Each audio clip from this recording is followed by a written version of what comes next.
5-6 ವರ್ಷ ಬಿಟ್ಕೊಂಡು ನಮ್ಮ ಗೌರಿಬಿದನೂರು ನಾವು ನೋಡಿದ್ರೆ ಇದು ನಮ್ದೇನಾ ಗೌರಿಬಿದನೂರು ಅಂತ ನಮಗೆ ಡೌಟ್ ಹೊಡಿಯುತ್ತೆ.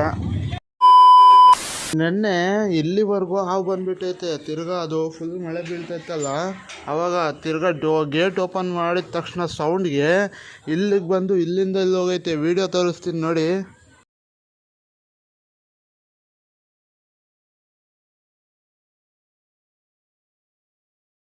ಬ್ರೂಸ್ಲಿ ಏರಿಯಾಗೆ ನಂಬರ್ 1 ಬ್ರೂಸ್ಲಿ.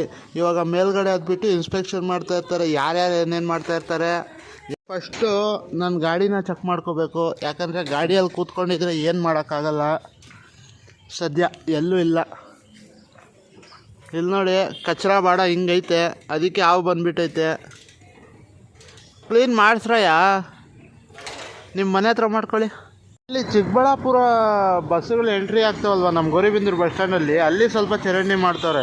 ಅದಕ್ಕೆ ಇಲ್ಲಿ ಎಲ್ಲ ಎಷ್ಟೊಂದು ಟ್ರಾಫಿಕ್ ಜಾಮ್ ಆಗಿದೆ ಅಂದರೆ ನಮ್ಮ ಪಬ್ಲಿಕ್ಕು ಅರ್ಥನೇ ಮಾಡ್ಕೊಳ್ಳಲ್ಲ. ಫಸ್ಟು ಬಸ್ಸುಗಳಿಗೆ ಹೋಗಿ ಟ್ರಾಫಿಕ್ ಕ್ಲಿಯರ್ ಆಗಲಿ ಅಂತ 5-6 ವರ್ಷ ಬಿಟ್ಕೊಂಡು ನಮ್ಮ ಗೌರಿಬಿದನೂರು ನಾವು ನೋಡಿದ್ರೆ ಇದು ನಮ್ದೇನಾ ಗೌರಿಬಿದನೂರು ಅಂತ ನಮಗೆ ಡೌಟ್ ಹೊಡಿಯುತ್ತೆ. ನಾನು ಯಾಕಪ್ಪ ಹೇಳ್ತಿದ್ದೀನಿ ಅಂದರೆ, ನಮ್ಮ ಗೌರಿಬಿದನೂರಲ್ಲಿ ನಿಮ್ಗೆ ಎಲ್ಲರಿಗೂ ಗೊತ್ತಿದ್ದಂಗೆ ರೋಡ್ ಕನ್ಸ್ಟ್ರಕ್ಷನ್ನು, ಚರಂಡಿ ಕನ್ಸ್ಟ್ರಕ್ಷನ್ನು ಅಂತ ಹೇಳ್ಬಿಟ್ಟು ಎಲ್ಲ ಡೆವಲಪ್ಮೆಂಟ್ ನಡೀತಾ ಇದೆ. ಇದರಿಂದ ಏನಾಗುತ್ತೆ, ಅಂಗಡಿಗಳು ಹೊಸದಾಗಿ ಕಟ್ತಾರೆ, ದೊಡ್ಡದಾಗಿ ಕಟ್ತಾರೆ. ಅದರಿಂದ ಏನಾಗುತ್ತೆ, ಸ್ವಲ್ಪ ಸಮಥಿಂಗ್ ನ್ಯೂ ಎಲ್ಲ ಹೊಸದಾಗಿ ಕಾಣಿಸೋದು ಶುರು ಆಗುತ್ತೆ. ಇದಕ್ಕೆ ಮಲ್ಗಕ್ಕಂತೂ ಬೇರೆ ಜಾಗ ಸಿಗಲ್ಲ, ಬಂದು ಎದೆ ಮೇಲೆ ಮಲ್ಕೊಳ್ಳುತ್ತೆ. सुनो हाँ देख वाह वाह वाह हाँ देख ऐसा गुड गर्ल.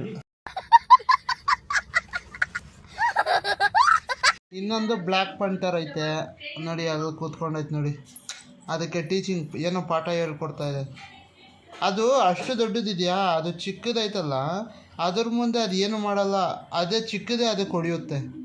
ಮಾಡೋಣ, ನೀನು ಚೆನ್ನಾಗಿ ಮಾಡ್ತೀಯ. ಅದಕ್ಕೆ ಯಾರ ಹತ್ರನೂ ಮಾಡಿಸ್ಕೊಂಡಿಲ್ಲ, ನಿನ್ನ ಹತ್ರಕ್ಕೆ ಬಂದಿದ್ದೀನಿ ಕಟಿಂಗು.